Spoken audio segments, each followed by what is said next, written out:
The bright morning sun reflected off the glass walls of the magnificent Grand Crest Hotel, turning the entire building into a shining monument of success.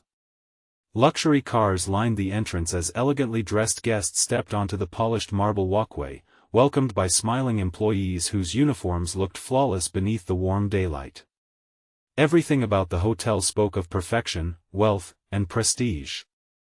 Yet, on that very morning, a tired man holding the hand of a little girl was about to remind everyone that appearances could hide the most extraordinary truth. The man wore faded jeans, dusty work boots, and a worn-out gray jacket that looked as though it had survived years of hard labor.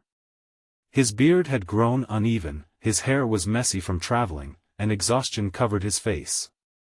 Beside him walked a cheerful 7-year-old girl carrying a small backpack with a tiny stuffed rabbit peeking out of the zipper.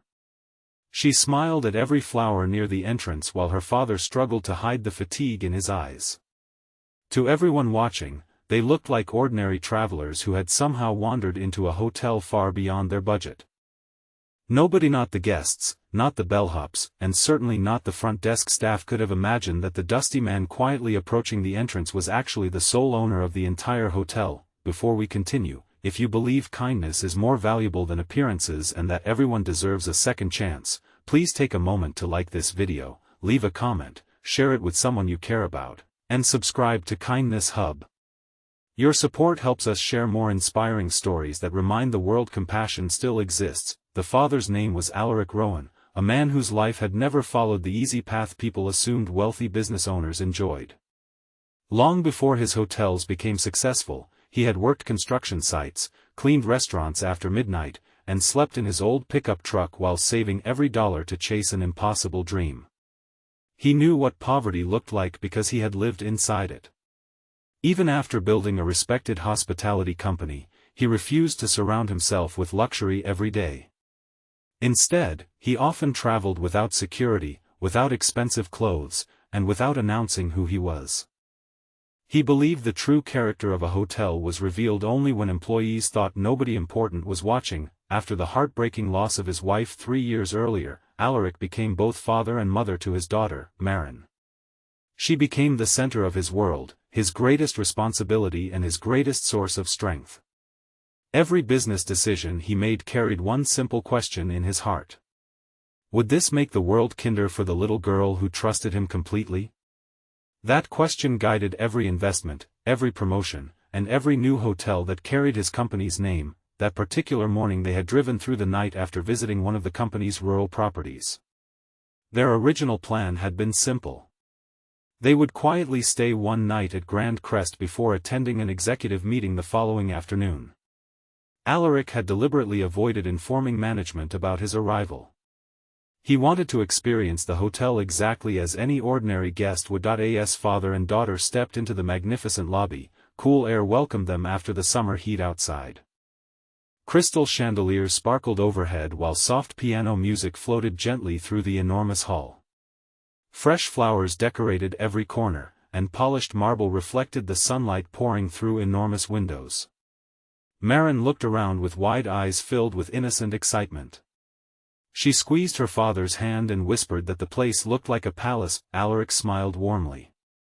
Moments like these reminded him why he had started the business in the first place. Hotels were supposed to be places where tired people felt safe, respected, and welcomed regardless of where they came from. A smile at the front desk could change someone's entire day. At least, that had always been his belief. Unfortunately, reality had begun drifting away from those values. The receptionist glanced at Alaric and Maren before returning her attention to a wealthy-looking businessman waiting nearby.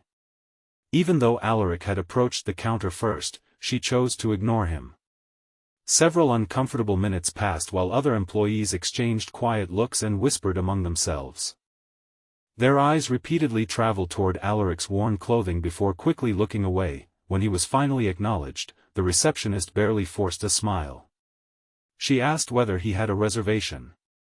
Alaric calmly explained that a room had been reserved under a private account and politely handed over his identification. Instead of checking carefully, she gave the identification only a quick glance before placing it back on the counter. Her expression changed into one of visible irritation. Without verifying anything, she announced that no rooms were available. Alaric remained respectful. He explained that he had personally confirmed the reservation the previous evening. He even showed the confirmation number stored on his phone. The receptionist refused to look at it. She insisted the hotel was fully booked and suggested that he try a motel several miles away. Her tone grew colder with every sentence. Nearby guests began watching the uncomfortable exchange while Maren quietly stood beside her father, clutching her stuffed rabbit against her chest. Alaric noticed something unusual. Several guests were still checking in successfully. Room keys continued appearing across the counter. Bellhops carried luggage toward elevators without interruption. Clearly, rooms were available. He politely asked whether another employee could verify the reservation. Instead of helping, the front desk supervisor walked over with an expression that carried more pride than professionalism. After taking one glance at Alaric's appearance, he declared that the hotel maintained certain standards, and that guests should be able to demonstrate appropriate financial responsibility before occupying premium accommodations. Those words landed like stones. Around the lobby, conversations slowly stopped. Some guests looked embarrassed while others simply watched with curiosity. Alaric could have ended everything right there by introducing himself. One sentence would have changed every face in the room, but he stayed silent, because now he understood that this was no misunderstanding. It was a culture where appearance mattered more than humanity. A culture that had somehow taken root inside the very company he had built with his own hands. Maren looked up at her father with confused eyes. She quietly asked why the people seemed angry when they had done nothing wrong. That innocent question pierced deeper than any insult directed toward him. He knelt beside her and gently brushed a strand of hair away from her face.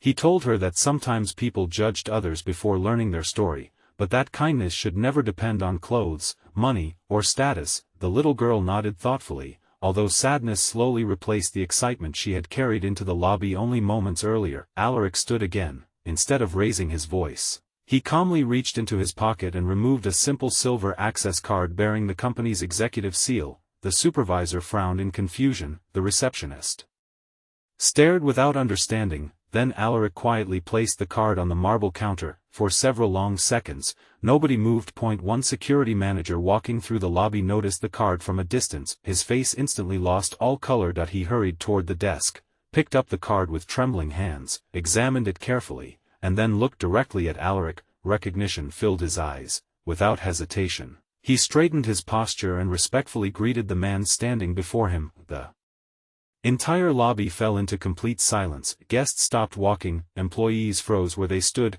even the piano music seemed strangely distant as everyone watched the impossible scene unfold. The security manager quietly announced that the gentleman before them was Mr. Alaric Rowan, the founder, chairman, and sole owner of Grand Crest Hotels. The receptionist's hands began shaking. The supervisor's confident expression disappeared instantly. Color drained from both their faces as they realized the exhausted single father they had dismissed was the very man whose signature appeared on every employment contract in the company. Yet Alaric's attention wasn't on them. It remained on his daughter, because the greatest disappointment he carried wasn't that he had been insulted. It was that Maren had just witnessed kindness being denied in a place that was supposed to welcome every weary traveler. To be continued.